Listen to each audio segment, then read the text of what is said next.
இந்த வீடியோல படித்ததில் பிடித்த ஒரு கதை கேட்க போறோம். சமீபத்துல நான் படிச்சது. மனசை உருக வைக்கக்கூடிய, நம்ம சிந்தனை செய்ய வைக்கக்கூடிய, சிந்திக்க வைக்கக்கூடிய ஒரு கதையாவும் இந்த கதை இருக்கு. கண்டிப்பா உங்களுக்கு பிடிக்கும். தலைப்பு பழுத்த இலைகள். எழுதியவர் தெரியல. கேட்கலாமா?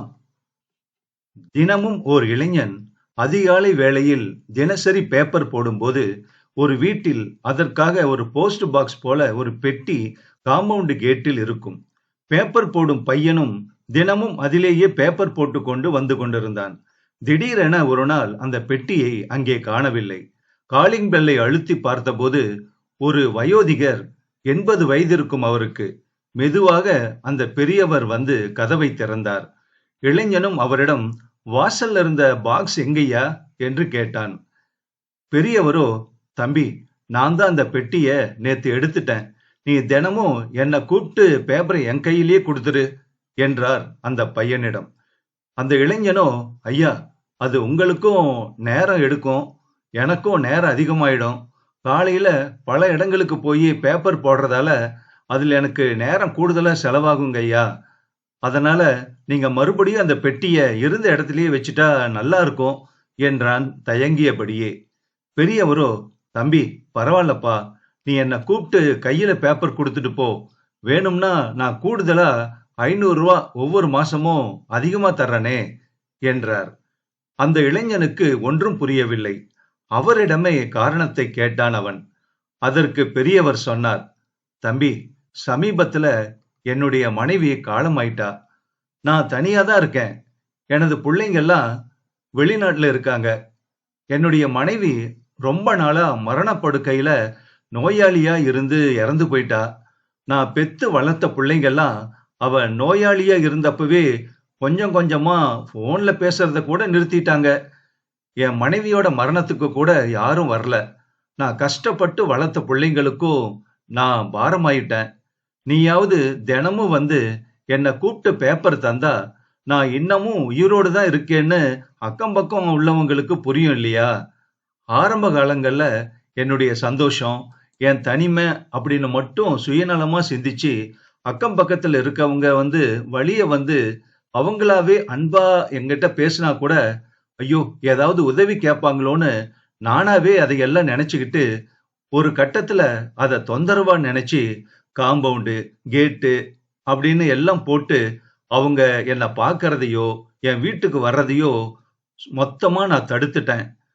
யாரெல்லாம் எனக்கு என்னுடைய நெருங்கிய சொந்த உறவுன்னு நினைச்சனோ அவங்க எல்லாருமே துக்கம் விசாரிக்க வந்ததோட தன்னோட கடமை முடிஞ்சதுன்னு போயிட்டாங்க. ஆனா யாரெல்லாம் வரவே கூடாதுன்னு நினைச்சனோ அந்த அக்கம் பக்கத்துல இருக்கிறவங்க தான் என்னுடைய மனைவியோட இறுதிச் சடங்குல கலந்துகிட்டு இறுதி அடக்கம் வரையிலும் எந்த பலனும் எதிர்பாராம இருந்து எனக்கு உதவுனாங்க. இப்போ நானும் வயசானவங்கிறதுனால பக்கத்து வீட்டுல இருக்கிறவங்க கூட என்னோட பாசத்தோட சிநேகம் வச்சுக்கிறது இல்ல. காரணம் பணம், அந்தஸ்து இதெல்லாம் எனக்கு இருந்தப்போ நான் உயர்ந்த நிலையில இருந்தேன். அப்படி இருந்தப்போ அன்பா உறவு கொண்டாட வந்த அவங்களையெல்லாம் நான் மதிக்கவே இல்லையே. அதனால அவங்களும் என்னோட தொடர்பு வச்சுக்கிறது இல்ல. ஒருவேளை நீ பேப்பர் போட தினமும் என்ன கூப்பிடுறப்போ நான் வரலன்னா நான் அன்னைக்கு இறந்துட்டேன்னு தீர்மானம் பண்ணிடுப்பா. உடனே அக்கம் பக்கம் போலீஸ் எல்லாம் கூப்பிட்டு சொல்லிடேன். அப்புறம் தம்பி, இன்னொரு விஷயம், என்னுடைய பிள்ளைங்களோட வாட்ஸ்அப் நம்பரும் நான் உனக்கு தரேன். ஒருவேளை நான் இறந்துட்டா தயவு செஞ்சு என் பிள்ளைங்களுக்கு வாய்ஸ் மெசேஜ் மூலம் என் மரண செய்திய சொல்லிடு என்றார் குரல் தழுதழுக்க. இதையெல்லாம் கேட்ட அந்த இளைஞனுக்கு கண்களில் இருந்து தாரை தாரையாக கண்ணீர் கொட்டியது. சொல்லிக் கொண்டிருந்த பெரியவருக்கும் குரல் தழுதழுத்தது. இன்றைய நவீன உலகில் தனி தீவாக உள்ள வீடுகளிலும் ஒவ்வொரு அபார்ட்மெண்டிலும் இந்த மாதிரி முதியோர்கள் இருக்கத்தான் செய்கிறார்கள்.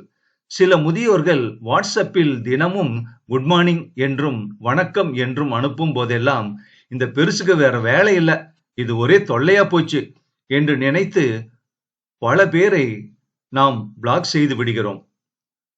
இப்போதுதான் அதன் உள்ளர்த்தமே புரிகின்றது. அவர்கள் எல்லாம் தனிமையில் வாடுகின்றவர்கள், அன்பிற்காக ஏங்குகின்றவர்கள். கேட், வாட்ச்மேன், 4 வீடுகள், 4 கார்கள் என வசதியாக இருக்கும்.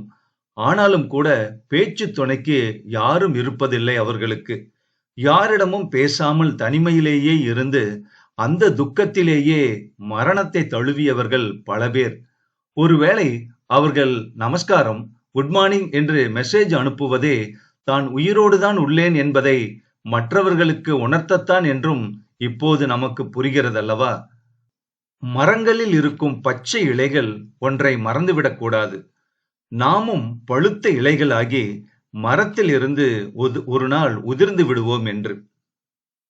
இந்த கதை சம்பந்தப்பட்ட உங்க கருத்தை பதிவு பண்ணுங்க. நன்றி.